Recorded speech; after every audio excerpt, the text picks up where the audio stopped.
Since Snapchat introduced the new Snap Map function, you can essentially follow the whereabouts of any of your friends. That is, any friends who have enabled it. For some reason, I had to turn on, maybe because I didn't want my buddies to know how busy I was or something. As a junior in high school in the 11th grade, Snapchat is undoubtedly quite popular right now. Your buddies will probably wonder why you don't have one. Even the truly, really strange kids, like the ones who stand in the lunchroom's corner by themselves, use Snapchat. Perhaps because I'm being detailed, I sound specific when I say that. A child by the name of Zach has been a social outcast since elementary school. Everyone might agree that there was usually something a little nasty and off-putting about him, but nobody really knew whether he had any problems at all. It seems that the child was using Snapchat and managed to get people's usernames. Apparently, my username was one of them when I received the message, "Zach Meister added you as a friend," on Snapchat one chilly December day. I added him back since I already knew it was him. I'm not sure why. I suppose it's because I'm simply too amiable. He sent me a photo and a video within minutes after adding me. I was interested to know what it was, but I also didn't want to open it since I knew it would be strange. I waited for many hours to seem as uninterested as I could.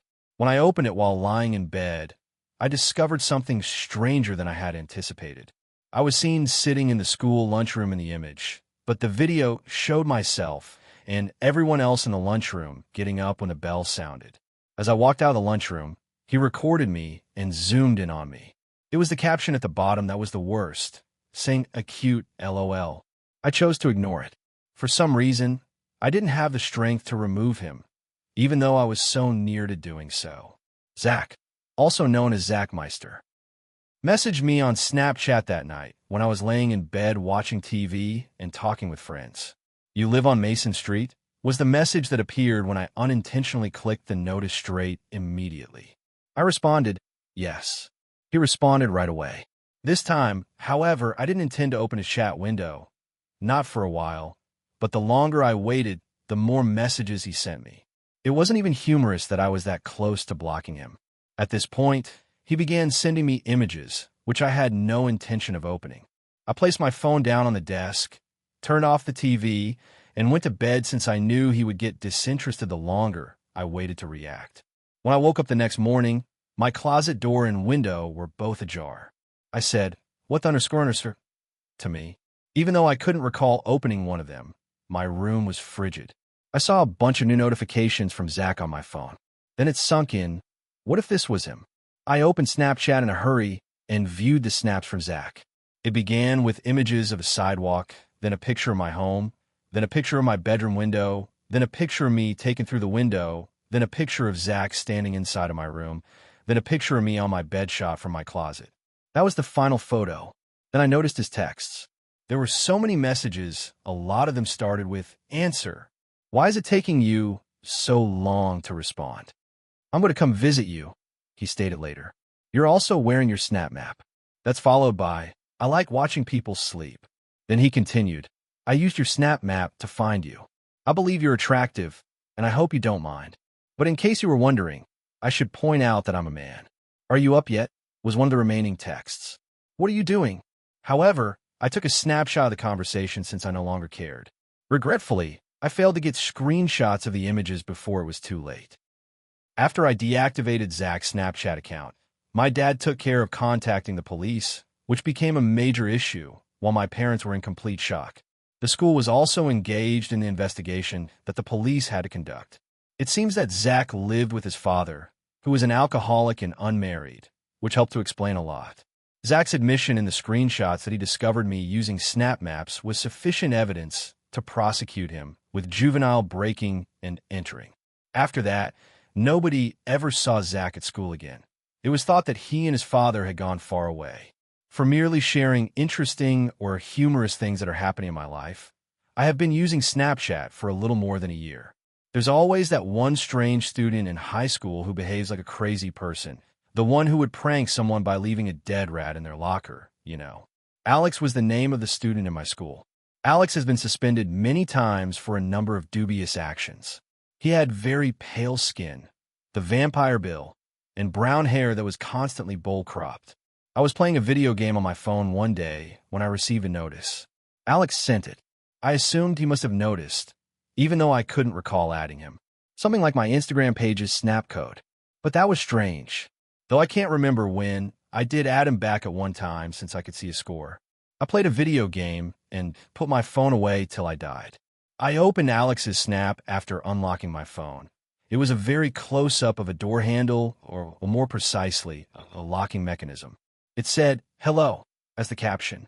I was able to get a screenshot of the image. Knowing that this child was the kind of person who might visit your home and do something very screwed up made me feel a little uneasy. I replied to his SMS by questioning why he had given me that image. In response, he sent another image, this one a fuzzy view of a home via a window.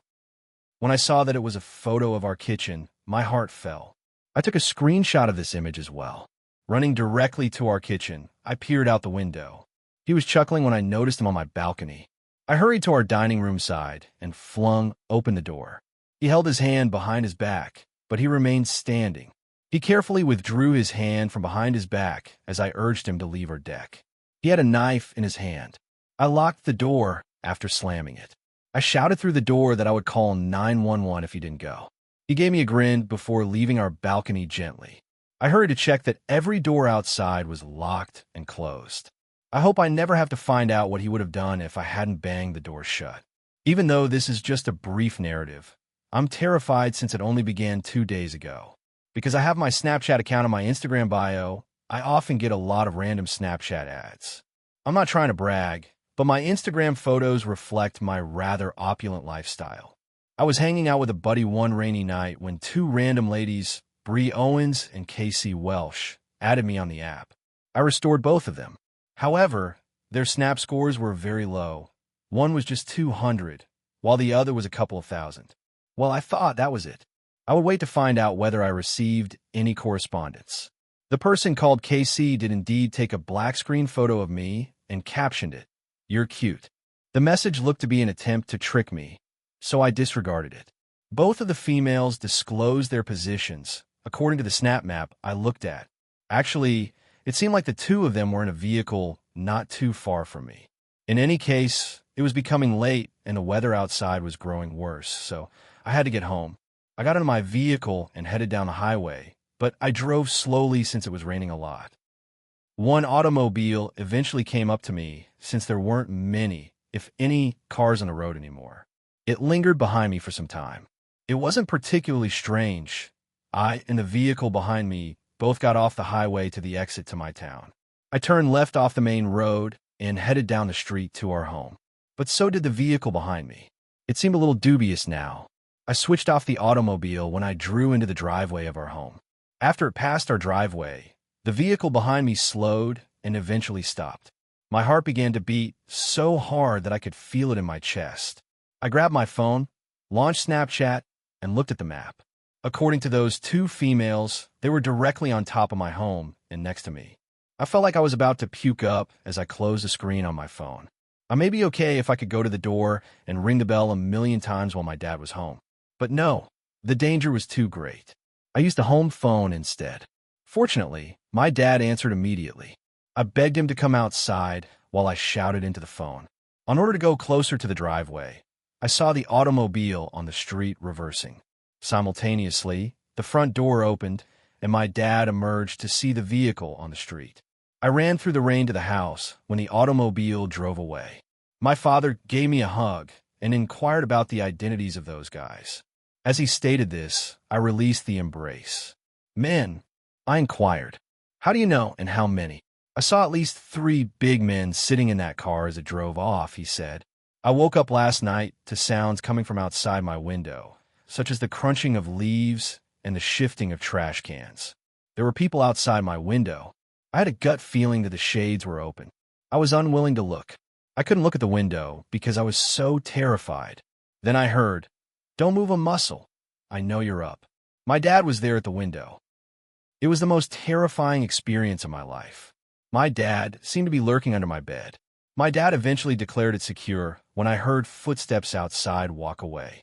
He saw the identical automobile that had been parked there the night before drive away.